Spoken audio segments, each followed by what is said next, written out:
अस्सलामु अलैकुम वरहमतुल्लाहि वबरकात। मोहतरम नाजरीन, अगर कोई इंसान बरहना होकर गुस्ल करता है तो क्या उसका वुजू होगा या नहीं? क्या उसी गुस्ल के साथ वो नमाज पढ़ सकता है या फिर नमाज से पहले उसको दोबारा वुजू करना पड़ेगा? तो इस हवाले से मुकम्मल तफसीलात आज की इस वीडियो में हम आपको बताएंगे। नाजरीन, जैसा कि हम जानते हैं कि वुजू में 4 फ़राइज़ हैं। नंबर 1 चेहरा धोना, नंबर 2 दोनों बाजू कोहनियों समेत धोना, नंबर 3 सर का मसा करना और नंबर 4 दोनों पाँव टखनों समेत धोना है। तो जब बंदा गुस्ल करता है तो गुस्ल में तो ये होता है कि पूरे जिस्म पर पानी बह जाए, हत्ता कि जिस्म का कोई भी हिस्सा बाल बराबर भी खुश्क ना रह जाए।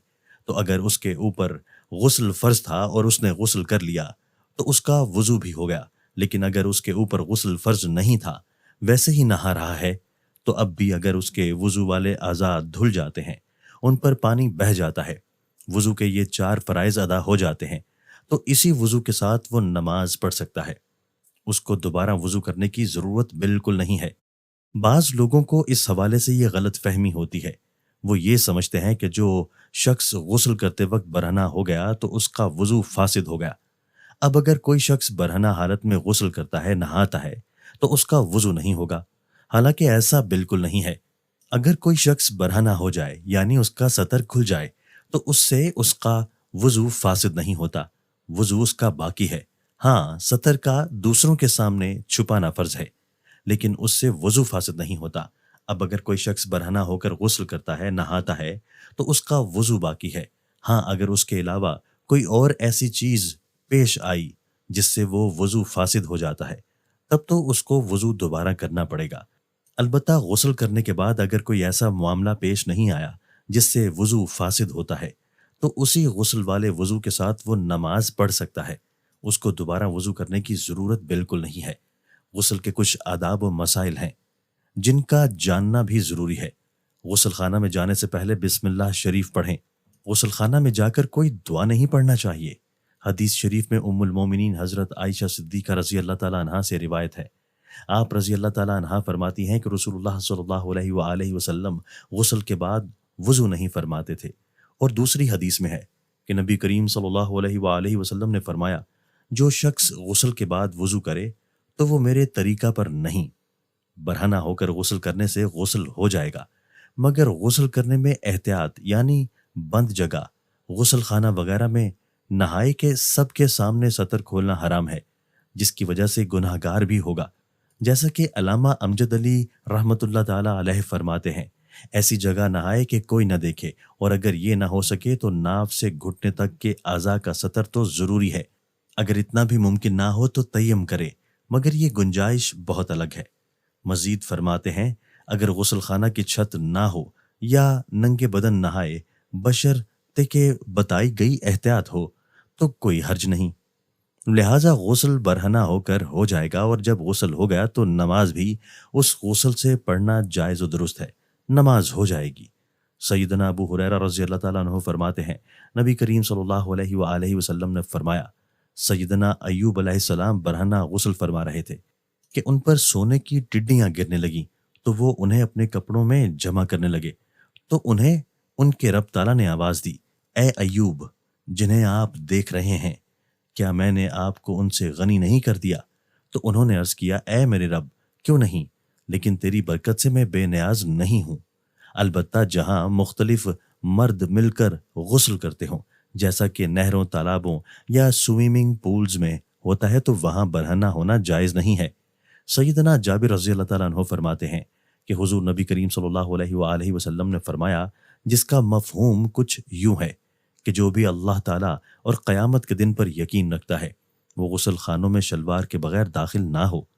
नाजरीन, ऐसी जगह जहाँ किसी की नज़र पड़ने का अंदेशा ना हो, वहाँ बरहना गुस्ल करने में शरन कोई हर्ज नहीं। आजकल गुस्ल खाने ऐसे ही होते हैं जिनमें बेपर्दगी का बिल्कुल भी अंदेशा नहीं होता, लिहाजा इनमें मुकम्मल बरहना गुस्ल करना जायज़ और दुरुस्त है। सतर का ढकना ज़रूरी नहीं। गुस्ल से पहले वज़ू कर लेना मसनून है। चुनाचे जब पहले वज़ू किया जाएगा तो जाहिर है आदमी बरहना ही रहेगा, जिससे ये मालूम हुआ कि बरहना होने से वज़ू और गुस्ल पर कोई फ़र्क नहीं पड़ता है। हज़रत अबू हुरैरा रज़ी अल्लाह ताला अन्हु नबी करीम सल्लल्लाहु अलैहि वसल्लम से रिवायत करते हैं कि आप सल्लल्लाहु अलैहि वसल्लम ने फरमाया, بنی اسرائیل برہنہ غسل کیا کرتے تھے، ایک دوسرے کی طرف دیکھا کرتے تھے، اور موسیٰ علیہ السلام تنہا غسل کیا کرتے تھے۔ تو بنی اسرائیل نے کہا کہ واللہ موسیٰ علیہ السلام کو ہم لوگوں کے ہمراہ غسل کرنے سے سوا اس کے کچھ مانے نہیں، تو وہ فتق یعنی ایک قسم کی مردانہ بیماری میں مبتلا ہیں۔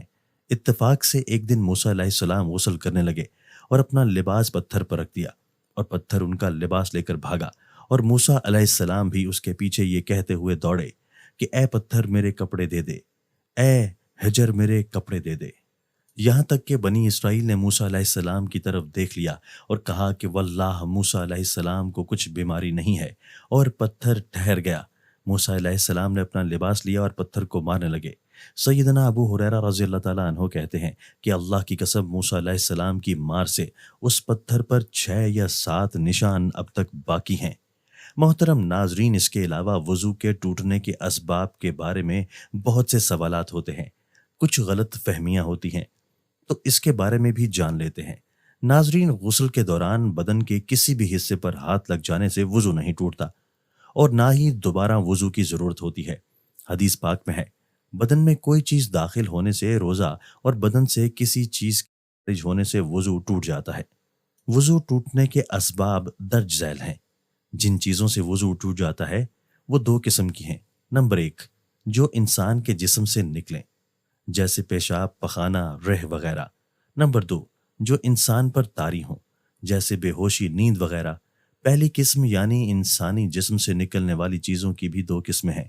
نمبر 1، جو پیشاب و پخانہ کے راستہ سے نکلے۔ نمبر 2، جو باقی جسم کے کسی مقام سے نکلے، جیسا کہ قے، خون وغیرہ۔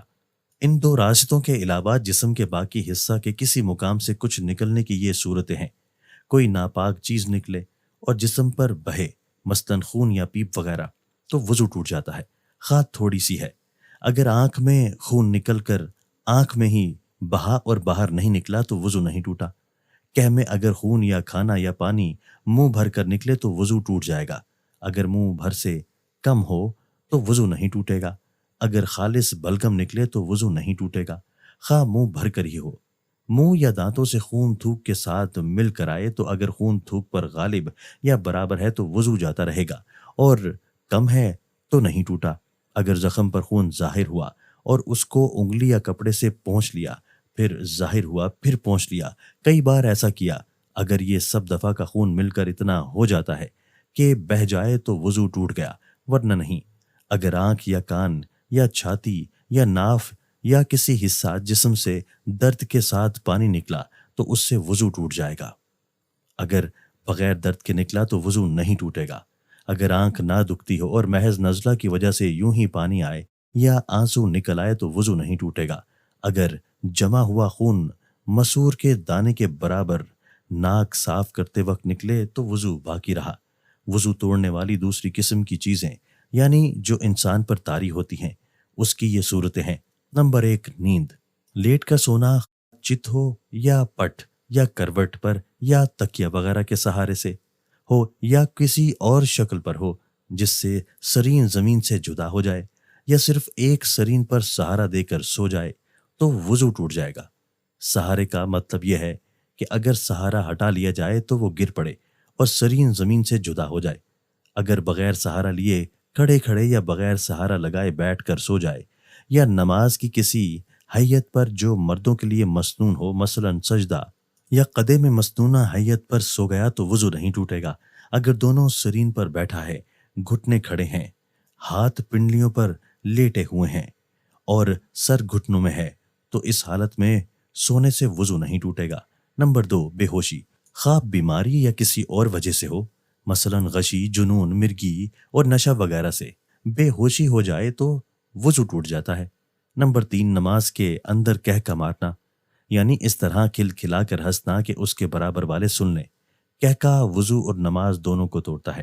اگر نماز کے باہر کہکا سے ہنسے تو وضو نہیں ٹوٹتا۔ نمبر 4، مباشرت فاحشہ، یعنی عورت اور مرد کی شرمگاہوں کا اس طرح ملنا کہ ننگے ہوں تو وضو ٹوٹ جائے گا۔ اللہ تعالی ہم سب کو عمل کی توفیق عطا فرمائے اور ہم سب کے صغیرہ کبیرہ گناہوں کو معاف فرمائے۔